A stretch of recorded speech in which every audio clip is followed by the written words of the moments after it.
Before we start today's profile, it's time for ABCs with Djclyve. A is for apple. B is for bike. L is for Ranma. What's that I hear you say? What are you talking about, Djclyve? Ranma starts with an R, not an L! Perfectly true. However, in the Japanese language, there is no pronunciation or even equivalent to the letter R. For any word with the letter R in it, they simply use a letter L instead. That is why in the Japanese dub, Ranma is pronounced as Ranma. Who are you? I'm a Ranma Saotome. 誰よ? 早乙女、ランマです。 And why in the manga, Ranma's alias is spelled Ranko, but pronounced Lanko in the anime. You can call me Lanko. I'm Akane Tendo's cousin. For whatever reason, when dubbed in English, they pronounced Ranma the way it's spelled, but they kept the Japanese pronunciation of his alias. Keep this in mind for later.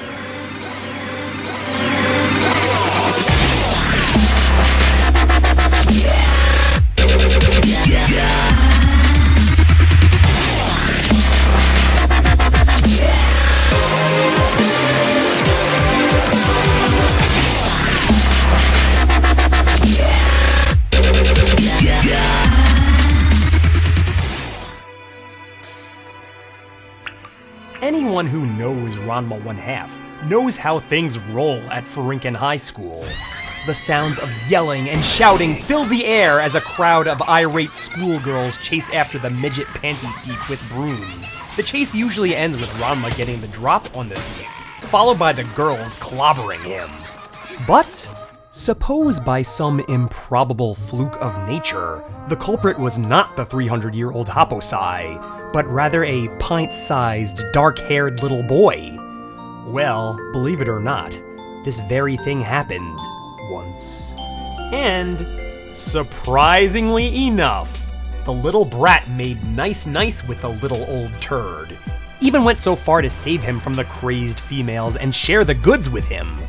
While Happosai never outgrew his puberty-induced hormones, this kid apparently grew into them long before hitting puberty. He not only steals women's panties, he gropes any girl unfortunate enough to find him cute and give him a cuddle.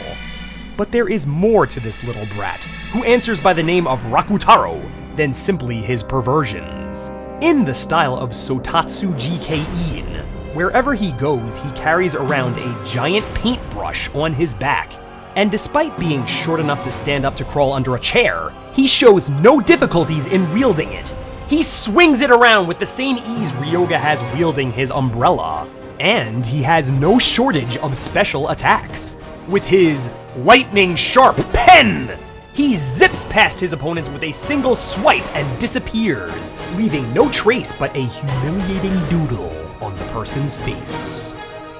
But his attacks are not just all fun and games. Rakutaro has a habit of mixing his ink with various substances to take things up a notch. By mixing the ink with mystic glue, his ink essentially becomes black ribbons that he could use to lasso his opponents. One swipe of his inextricable ink, and he'll be all tied up. An extension to this attack is the self-explanatory spider thread of ink, in which his ink ribbon projectiles merge together in the formation of a spider's web. Other attacks include his blazing ink ring, in which he swiftly draws a circle around his opponent, with gasoline-laced ink no less, and then ignites it! And if that doesn't warm you up enough, how about his wasabi ink bomb, in which he lobs hot little clumps of ink mixed with extra hot wasabi! The fumes alone are enough to burn a person's eyes. Even without his giant brush, Rakutaro is still a force to be reckoned with, because he packs on him some smaller brushes. These are not for writing shorthand, oh no. These are actually blow darts that explode on impact. The aptly named Brush Bomb is an ingenious and sneaky weapon. But all of these attacks pale compared to his ultimate attack, the Wild butterfly dance! Which is... Well, it turns out Rakutaro is currently unable to unleash this attack. Not without the brocade butterfly.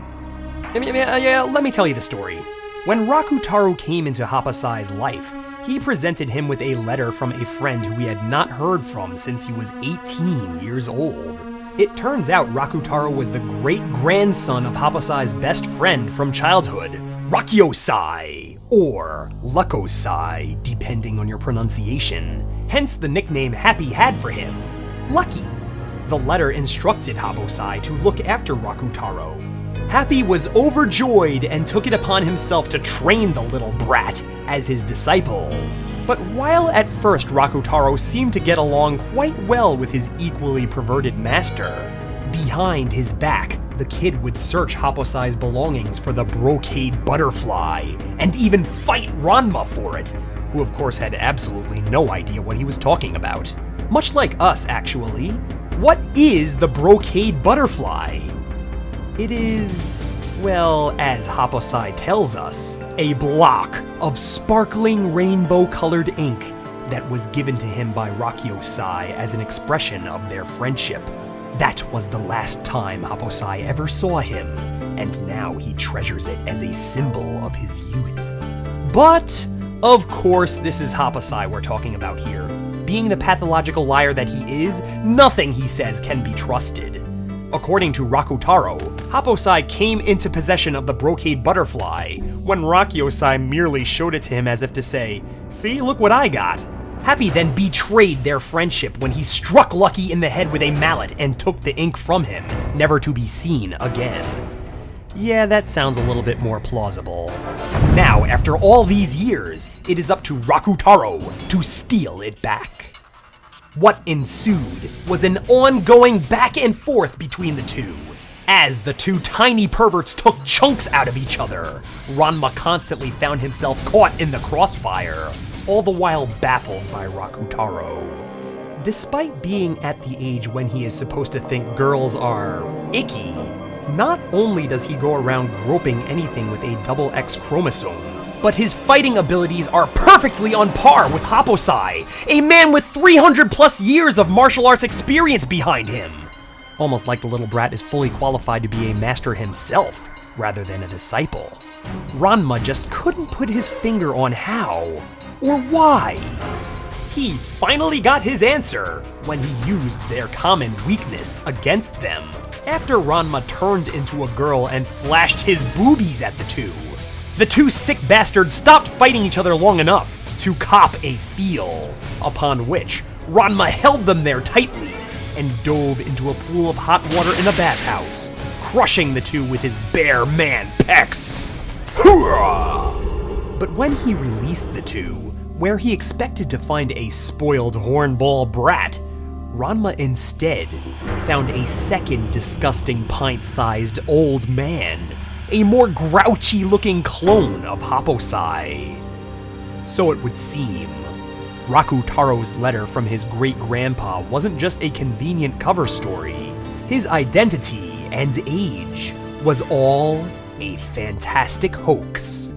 Rakutaro never existed. The young pervert boy was Rakkyosai all along. He regained his youth by journeying to Jusenkyo and taking a dip into Tansunishuan, the spring of drowned child, and then under this guise infiltrated the Tendo household to reclaim the brocade butterfly and then have his revenge. After relentless fighting, the brocade butterfly was at last Rakkyosai's once again. He doused Ranma in cold water and told her that she would be the first victim of the wild butterfly dance! With one swipe of his brush, Rakkyosai showers his victim with a barrage of butterfly-shaped globs of glistening rainbow-colored ink.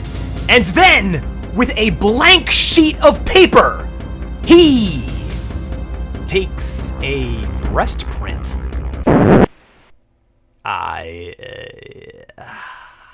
Yep. He takes a fucking breast print.